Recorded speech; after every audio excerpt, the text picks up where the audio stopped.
Hey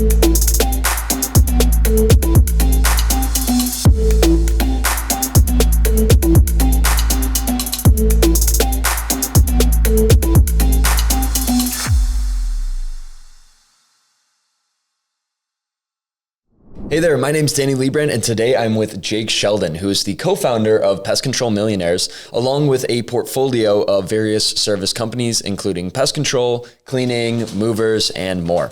And today we're going to be talking all about automation and follow-ups. Specifically, what should we be doing for our speed to lead workflow? So we've been talking a lot about why speed to lead is so important, that you need to be replying to leads right away. And, we spend so much time actually generating the leads, but how can we make sure that we're converting them as much as possible? So that's what we're going to be talking about, and this episode should be a great one. And thanks for coming on, Jake. Yeah, thanks for having me. Absolutely. So first, let's just start with the basics. Why is speed to lead so important? Yeah, well, the biggest reason why speed to lead is so important is because your competition is getting to their leads very quickly now these days. Even talking to a few buddies that have been in the industry 20, 30 years, speed to lead wasn't as important as it is now, because your competition is getting after these leads very, very, very quickly. So that's probably number one of why it's more important, because everyone else is trying to get to your customers very, very quickly. So you need to be now. It's just the way it is. It's the way the world is. You have to be quick to your leads. Now, one thing I'm sure we're going to talk about too is every platform is a little different when it comes to the speed to the lead. Which I'm sure we'll Let's jump more into that. Yeah. So your referrals, of course, people that you may have talked to that are already kind of interested in the service. The speed to lead isn't going to be quite as important, right? Yeah. These are people already that know your brand, know your service. Maybe, like I said, we're a referral, so not going to be as big as deal on the speed to lead. You could probably even take a day to get back to them. Yeah. Now, that is very untrue about Facebook. Or even like some of these paid directories. You have to be fast, because if you're even going sometimes even 10 minutes, depending on your area, right? Yeah. If you go 10 minutes, they're already signed up with another company, and the company's coming out in a few hours. That is sometimes actually the case. So you have to be very aware of what platform it is and how quickly you need to be depending on that platform. But I know for me in my locations, for Facebook, paid directories, Google, if we miss a call or if we're not calling that lead within 5 to 10 minutes, it's gone. Wow, it's that serious. That quick. Yeah. Yeah, I feel like most companies, when they think of speed to lead, they think of maybe like within 24 hours instead of like a week or two. No. So it really has to be within like 10 minutes. Yeah. Sometimes even faster. So let's talk about specifically what's in that first response. So the lead maybe fills out a contact form, or they call you. Like, how are you responding to that lead, and how are you converting them as fast as possible? Yeah, no, that's a great question. Yeah, the first thing that I always do, and I always tell anyone that's in our class, is you need to get on the phone with them as quickly as humanly possible, because the other company or that maybe I should digress. Say you're trying to sit there and close them over a messenger. Yeah. You're sitting there texting them, hey, like, what are you having problems with? Is it cockroaches? Is it this? Da, da, da. Well, let's say that goes on for an hour. Well, your competition could have called them already, booked them, answered all their questions, and got them on the schedule while you're sitting there trying to text them the whole time. Just pick up the phone, get them on the phone and close them. Or have someone on your team do it, of course. Yeah. So that is the best way, still to this day, is just call your leads. And how does it compare cold leads versus warm leads? So someone who's completely cold, maybe they just kind of contacted you out of the blue. Maybe they saw a Facebook ad, versus someone who's warm. They've done a ton of research. They're like totally ready to buy basically now. Are you talking to those leads differently? Yeah. I mean, if they are a referral, you don't have to, like I said, your speed to lead isn't as important. You can actually close those people over text. My personal opinion is you should still call them. We're a premium service. We want to come off as they are very, very important, because they are. They are important. So we still like to call. I know a lot of people in the industry, a lot of my friends, they'll text people, close them over text. This is just my personal opinion. I don't like doing that. I like giving them a call, having that personal experience with someone on our team, thanking them personally, hey, thanks for your business. Hey, we really greatly appreciate you. That also gives us an opportunity to talk to them about our referral program, our gift giveaway program, and that's hard to do through text. So again, this is just my personal opinion. I think that calling them is the best way to do it. So it's not necessarily different the way we're talking to people. The only thing is when it's a cold lead, you do have to educate them a little bit more because they're not, I wouldn't say riding the fence, but when it is a cold lead, you just do have to explain more in that process. Okay, awesome. Hey guys, real quick, if you guys are really looking to grow your pest control company, check out what we do at pestcontrolmillionaires.com. And then how can we start to automate that? And what does that look like? Is that just, an automatic, form fill response, or what does that look like? Yeah, and it will depend on the platform. My favorite platform is Facebook. There's a bunch of reasons why we go into that in another section. But for Facebook, I do like sending out an automated text, letting them know I'm going to be calling them and that we got their information. Because we find statistically, if you're just calling them out of the blue, there's like an 80 to 86% chance, depending on which study you're reading, that they aren't going to answer that phone call. Really? Yep. It's just, they don't have your number saved.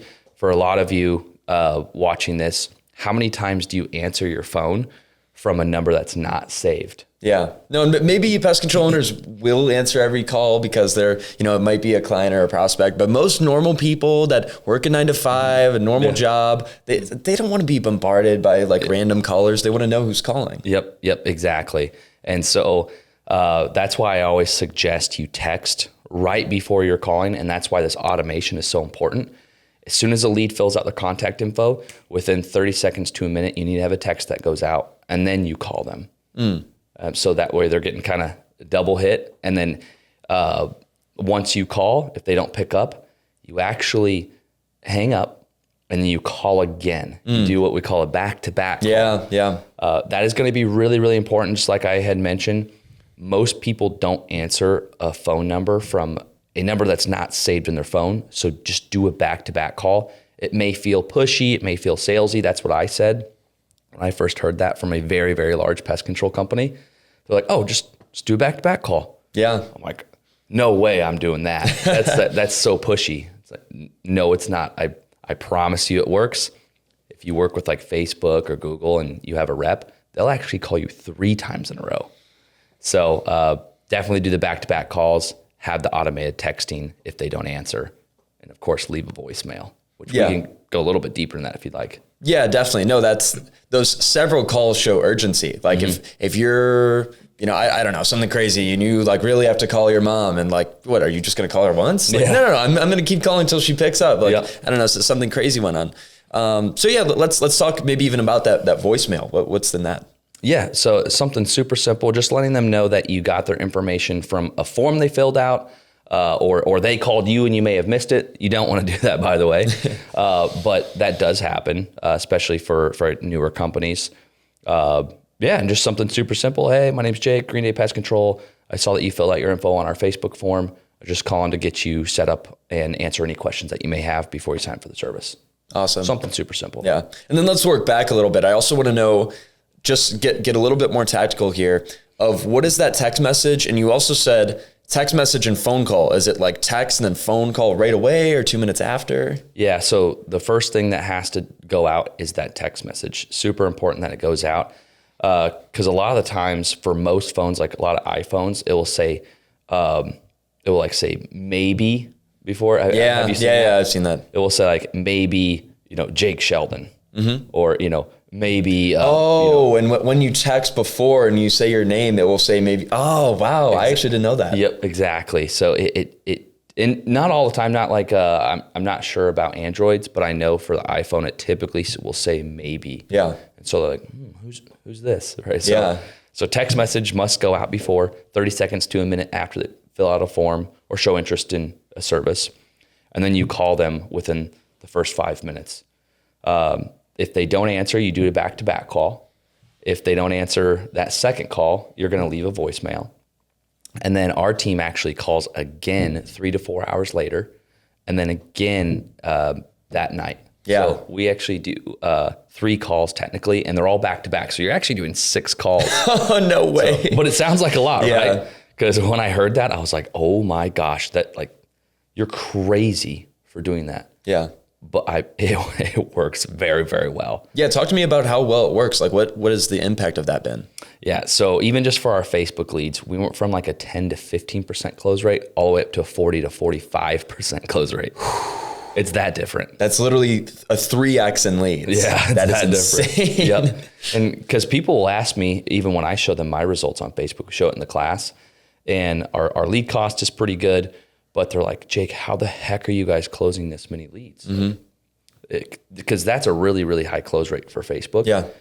I'm like, if you even knew how many times we called these leads, it's a lot of work, but when you're closing a lot of sales throughout the year, it's worth it, right? Yeah. It's worth it if you're closing a lot of leads. So yeah, very, very important for follow-up.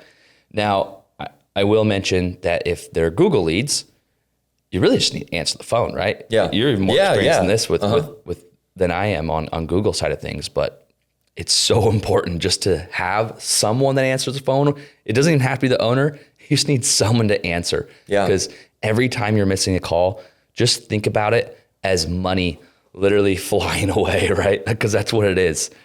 You have exactly to answer the phone. Yeah, no, it's so huge. And I guess to wrap up here, and we've already gotten into this, but let's talk about some of the top mistakes here regarding speed to lead. Of someone has contacted you, like what is like some of the biggest problems people are making here?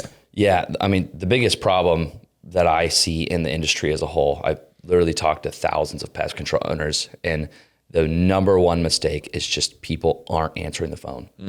And that's because they're busy. They're out there, they're doing work, they might have 10, 15, 20 routes on their schedule. And while they're underneath a crawl space or, knocking down a wasp nest or whatever it may be, they've missed 2, 3, 4, 5 calls. Yeah. I'm like, oh no, Like this is why you're not growing. Yeah. I'm like, man, like you're busy right now, but you could have easily paid someone to answer the phone for you because that money is already flown away and it went to your competition. But a lot of people don't see it that way. You have to start seeing every phone call as money because that money that you missed could have paid for a CSR to answer that phone for you. So that's the biggest mistake. And then the second mistake I see people making is just not following up their leads enough and not tracking their leads. And I'm sure we'll get into that. Yeah. But tracking is super important. I'll ask people's numbers. I'm like, so how many sales did you get from Facebook this year? I don't know. How many sales did you get from Google? I don't know. How many sales did you get from your website? I don't know. And it sounds silly to us because we're so in this, but it's so common, so common. And we're not making fun of anyone who does that. It's just, you don't know what you don't know. I'm telling you guys, please track your leads. It's going to make your life way better. And you're going to start, at least for me, I started seeing how much business I was missing and how much money I was leaving on the table. I'm like, oh my gosh, two phone calls that I missed in that day doesn't seem like a lot, but you add that up, 6 days that we're working. I'm like, oh my gosh, like we're missing 10 to 15 calls per week. That's a lot of calls per month. That's a lot of calls per year. And you start adding those up and you're like, oh my gosh, that 2 calls that I missed in a day didn't seem like a lot. But when you add up in a year, maybe we're missing 100, 200 calls in a year. I think we close 50% of those. We have 100 new sales now. Yeah. That could completely change so many people's businesses. Yes. So that's just track your leads, make sure you're following up with them quickly, and follow up with them more than you think. Yeah. Awesome. Cool. Well, that wraps us up here. So make sure that you are calling your leads as fast as possible, that you are calling them several times, that you are actually just picking up the phone. Maybe if it's not you, if you're super busy, then you hire someone, which we'll also get into later on, which, just like all of these leads are coming in, make sure that you are taking advantage of them because this is the low-hanging fruit. You've done the hard work of actually generating the lead. Now let's actually close it. So I think this is a great episode, and thanks so much for coming on, Jake. Thanks for having me. Hey guys, thanks for watching. I know that we really appreciate you guys taking the time with us here. If you guys have any questions, comments, make sure to throw them in the comment section below. And if you found this valuable, make sure to like and subscribe and to share with your friends who maybe own a service business themselves. Again, our goal here is to provide as much value to you guys as possible. Also, if you guys are really looking to grow your business, make sure to check out our website at pestcontrolmillionaires.com. We'll have the link below in the bio, and we'll also have a free school group for you guys to check out. So thanks for watching.